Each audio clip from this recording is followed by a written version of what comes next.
Donald Trump જો અમેરિકાના president બનશે તો શું થશે તે વાતની ચિંતા કદાચ દુનિયાના ઘણા દેશોને સતાવી રહી હશે. પરંતુ અમેરિકા સાથે સારા સંબંધ ધરાવતા અને શાંત પાડોશી એવા કેનેડા માટે પણ અમેરિકાની ચૂંટણી બેચેની વધારનારી બની રહી છે.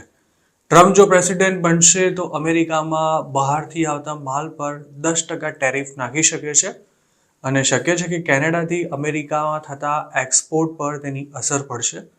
પરંતુ તેનાથી પણ વધારે ચિંતા કેનેડાને ટ્રમ્પના માસ ડિપોર્ટેશનના પ્લાન અંગે થઈ રહી છે. અમેરિકાની ચૂંટણીમાં આ વખતે ડેમોક્રેટ્સ અને રિપબ્લિકન્સ વચ્ચે તાજેતરના વર્ષોમાં ક્યારેય પણ ન જોવા મળી હોય તેવી જોરદાર ટક્કર જોવા મળી રહી છે. અને આ ચૂંટણી જીતવા માટે એડી ચોટીનું જોર લગાવી રહેલા ડોનાલ્ડ ટ્રમ્પ પોતાને સત્તા મળતા જ તાબડતોબ માસ ડિપોર્ટેશન શરૂ કરવાની વાતો કરી રહ્યા છે. અમેરિકામાં ચૂંટણી પહેલા મેક્સિકો બોર્ડર પરથી થતું ઇલીગલ ક્રોસિંગ ઘટી ગયું છે, પરંતુ કેનેડા બોર્ડર પરથી થતું ક્રોસિંગ સતત વધી રહ્યું છે. જોકે જો ટ્રમ્પ પ્રેસિડેન્ટ બને તો કેનેડાની બોર્ડર પર અવળી ગંગા શરૂ થઈ શકે છે અને આ જ વાત કેનેડાનું ટેન્શન વધારી રહી છે. યુએસમાં 2022ની સ્થિતિએ 11 મિલિયન અનડોક્યુમેન્ટેડ ઇમિગ્રન્ટ્સ હતા તેવું હોમલેન્ડ સિક્યુરિટી ડિપાર્ટમેન્ટનો એક આંકડો કહે છે. જેમાં હાલ સાઇઝેબલ વધારો થયો હશે તે પણ જગજાહેર વાત છે. 20 મિલિયન ઇલીગલ ઇમિગ્રન્ટ્સને ઘર ભેગા કરવાની વાતો કરતા ટ્રમ્પના મિશન માસ ડિપોર્ટેશન સામે અનેક લીગલ, લોજિસ્ટિકલ તેમજ નૈતિક અવરોધો પણ આવશે.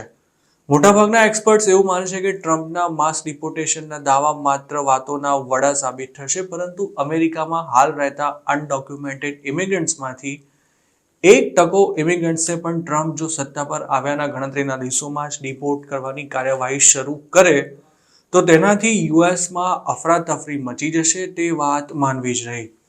2023માં ફ્લોરિડાએ એન્ટી ઇમિગ્રન્ટ કાયદો અમલમાં મૂક્યો ત્યારે ડિપોર્ટેશનનો કોઈ ડર ન હોવા છતાં પણ માઇગ્રન્ટ્સ મોટી સંખ્યામાં ફ્લોરિડાથી પલાયન કરવા લાગ્યા હતા. હવે જો ટ્રમ્પ સત્તા પર આવીને 2-4 મહિનામાં પણ અમુક હજાર ઇલીગલ ઇમિગ્રન્ટ્સને ડિપોર્ટ કરી દેવાની જાહેરાત કરે તો સમગ્ર અમેરિકામાં રહેતા તમામ ઇલીગલ ઇમિગ્રન્ટ્સમાં ભયનો માહોલ સર્જાશે અને ટ્રમ્પના ડરથી આ લોકો કંઈક એવું કરી શકે છે કે જેના કારણે કેનેડા મોટી પ્રોબ્લેમમાં આવી શકે છે. કેનેડિયન અખબાર ગ્લોબ એન્ડ મેઇલમાં પબ્લિશ થયેલા એક ઓપિનિયનમાં જણાવાયું છે કે જો ટ્રમ્પ સત્તા પર આવ્યા તો શક્ય છે કે ડિપોર્ટેશનથી બચવા માટે ઇલીગલ ઇમિગ્રન્ટ્સ ડિપોર્ટ થવાને બદલે કેનેડા આવીને અસાયલમ માંગવાનો પ્રયાસ કરશે.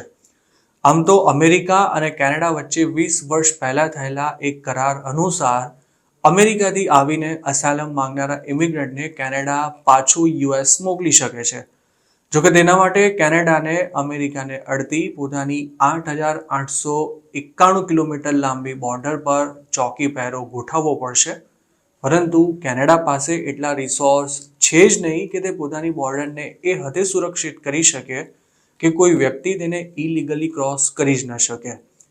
હાલ કેનેડા બોર્ડર પરથી રોજના સેંકડો લોકો ઇલીગલી બોર્ડર ક્રોસ કરે છે અને પકડાયા વિના જ યુએસ પહોંચી પણ જાય છે. કેનેડા આવા લોકોને અટકાવવા માટે પણ કંઈ નથી કરી શકતું, ત્યારે રિવર્સ ટ્રેન્ડની સ્થિતિમાં પણ તેના માટે બોર્ડર સીલ કરવી લગભગ શક્ય નહીં હોય. એટલું જ નહીં, બોર્ડરના જે ક્રોસિંગ્સ પર કેનેડાએ ચોકી પહેરો ગોઠવ્યો હશે ત્યાં પણ જો ભીડ એક હદથી વધારે થઈ ગઈ તોય કેનેડા માટે સ્થિતિ કાબૂમાં લેવી અઘરી પડી જશે. કેનેડામાં હાલ ઇમિગ્રન્ટ સામે દેશના સિટીઝન્સમાં એટલી નારાજગી પ્રવર્તી રહી છે કે સરકારે તેમની સંખ્યા ઘટાડવા માટે કડક નિયંત્રણો મૂકવા પડ્યા છે. કેનેડાના લોકો દેશમાં સર્જાયેલી હાઉસિંગ તેમજ જોબ ક્રાઇસિસ માટે ઇમિગ્રન્ટ્સને જવાબદાર માને છે. તેવામાં જો કેનેડિયન સરકાર અમેરિકાથી આવેલા ઇમિગ્રન્ટ્સને આશરો આપે તો તેની હાલત સૂડી વચ્ચે સોપારી જેવી થઈ જાય તેમ છે. કેનેડામાં આમે હાલના દિવસોમાં અસાયલમ માંગનારા તેમજ રેફ્યુજીની સંખ્યા રેકોર્ડ સ્તરે પહોંચી ગઈ છે. તેવામાં જો ટ્રમ્પના સત્તા પર આવ્યા બાદ અમેરિકાથી કેનેડા આવીને લોકોએ અસાયલમ માંગવાનું ચાલુ કર્યું તો કેનેડાની સિસ્ટમ તૂટવાની અણી પર આવી જાય તેવી પણ શક્યતા છે.